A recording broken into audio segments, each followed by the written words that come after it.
na neno hili naona kiu linafanana kabisa na lina uhusiano na Zaburi ya 69 mstari ule wa 21, ambapo mteswa anapewa siki badala ya maji. Katika tafsiri ya kawaida na ya kihistoria, Yesu alikuwa amepitia mateso makali, heka nyingi za usiku mzima, kupigwa, kubeba msalaba na kusulubiwa. Kwa hiyo mwili wake katika hali ya kawaida ulipoteza maji mengi. Hivyo alikuwa na kiu ya kweli kabisa ya kutaka kunywa maji. Wakanipa uchungu kuwa chakula changu, nami nilikuwa na kiu, wakaninywesha siki.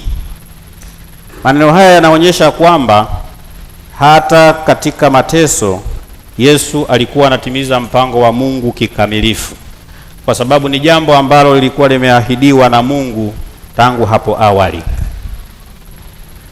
Maana yanaona kiu inazungumza mambo matatu. Jambo la kwanza, naona kiu inaonyesha ubinadamu halisi wa Yesu.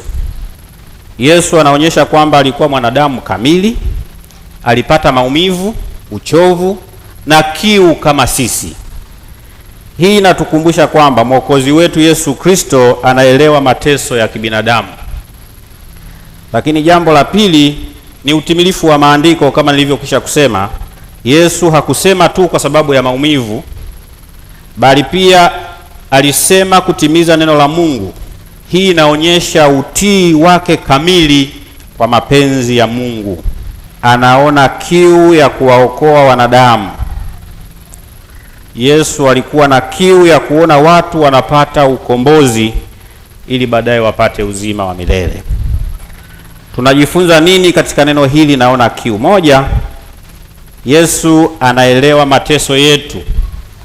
Tunapopita katika shida, iwe ya kimwili au kiroho, tunakumbushwa kuwa Yesu alipitia hali kama hii. Tunaweza kumwendea kwake kwa imani na kuomba msaada.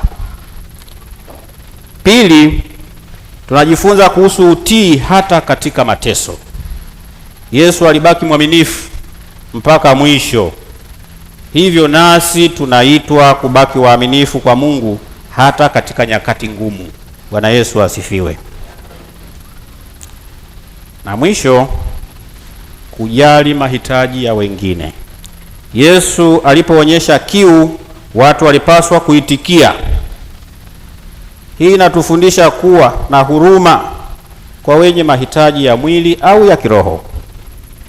Kwa kifupi, naona kiu si tu kauli ya maumivu, bali ni dirisha linalotuonyesha ubinadamu wa Yesu, utii wake kwa Mungu na wito kwetu kuishi kwa imani, huruma na uaminifu katika maisha ya kila siku.